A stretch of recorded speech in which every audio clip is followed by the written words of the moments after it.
I've done a few lives today. Maybe, I think it's two so far. I've done two. I've started several. I've only actually done two.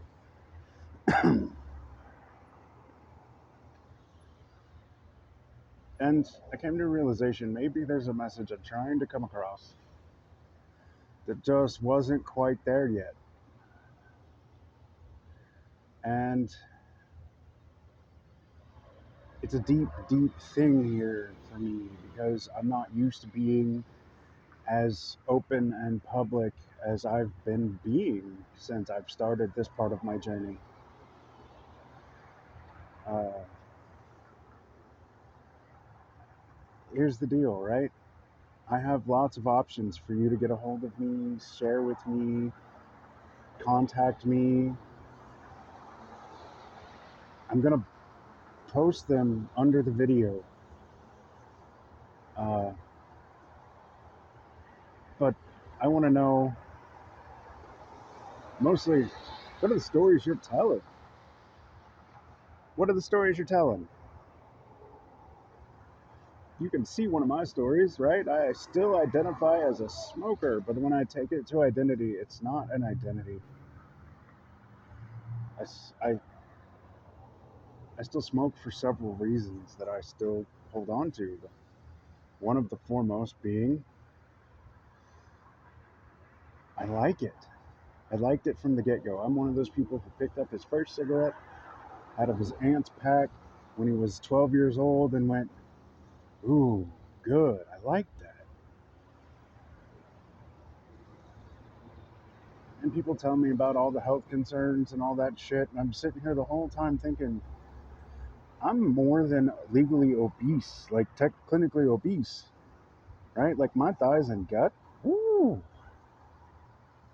they're smaller now than they were a few months ago.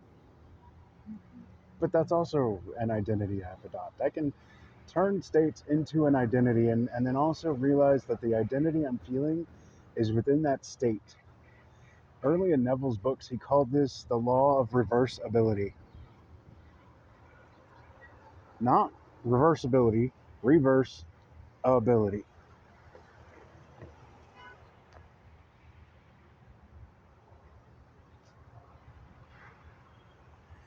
And the basic principle ultimately comes down to is if I can use electricity to generate magnetism, and the inverse of that is also true, then I can use the feeling of whatever it is I'm desiring at the moment and the ownership of that to flip it around and make that equally true. So you have a desire. I'm not going to go into technicals here. You have a desire. You wonder, what would it feel like to have that desire? And all you can see is a friend and knowing, I can't believe you went about it the hard way, but I always knew you were going to be something, somebody. You were going to make a change in the world. Do you know how simple it is to hear that and believe it? I hear my girlfriend all the time, hours before she actually says it, compliment on how much weight I've lost in the last couple of months and how proud she is that she can get her arms around me again. I hear my online friends congratulate me on how proud they are that I'm finally doing this, that I understood this on a level that they didn't comprehend yet, and my duty was to share it my way. That's my duty.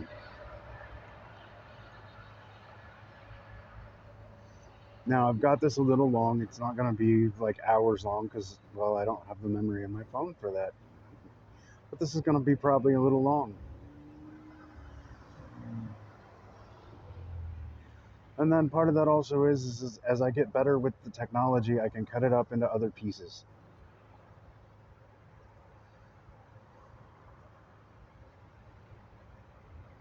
And cut it up into other pieces.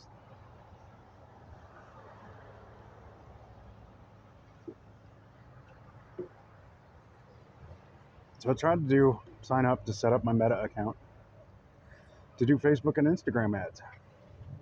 They immediately canceled my account because I'm the type of account that either reposts too much or posts too quickly, and it has to be a bot. There's no way that their bot could be wrong about all of my posting not being a bot. You can imagine a great deal of fun I'm having with that mentally. Oh. So, there are a couple principles I wanted to bring up. The first and foremost is one I've been hammering on for days at the time I recorded this video, and I just have this strange bet it's still going to be applicable whenever you see this video. Do you want to know what it is? Okay, good, because I want to tell you. It's affirmations. All the self-help world, all the coaching world, all the guru world at the moment, if you really look into what they do, they all get into one of two things. Either affirmations are super, or affirmations are useless if you don't use them correctly. I fall into that camp. What could you possibly affirm that doesn't require you to affirm it in such a way that you can claim ownership of it? And if all you need to do is claim ownership of it, how hard is it to just do that?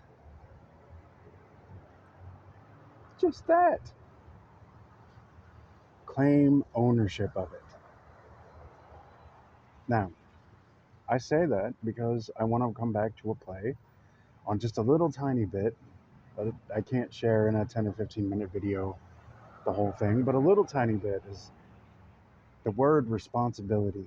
And then if you break it apart in the two words that it actually came from, it's response and ability. Chew on that just for a second. Pause the video if you need another few more seconds. But a response is how did I react under a certain form of stimulus, meaning how did I respond to someone saying hello? And an ability is something I have trained myself to do. Response ability.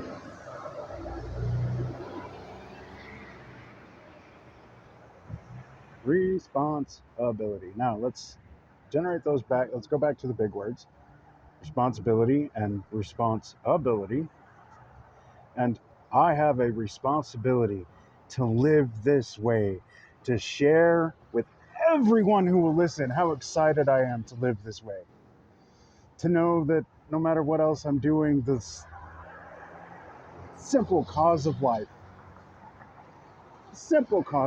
is what have I already imagined that I'm crossing a bridge to, good, bad, or indifferent? Because it's not mocked. If you imagine that you are on the struggle bus, you're going to be on the struggle bus. I know. I've spent years on the struggle bus. Years. And if you imagine that the struggle bus really isn't that bad, A, and B, I get to pick when I get off the struggle bus. You're going to get off the struggle bus. I'm not saying life is going to be easy. I'm not saying everything is just going to magically go poof and a fairy tale ending.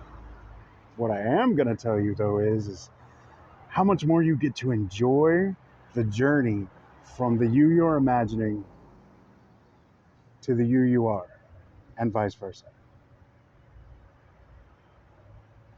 All right, I don't know for sure what I'm going to do with this, but I knew it needed recorded. So see ya, love ya.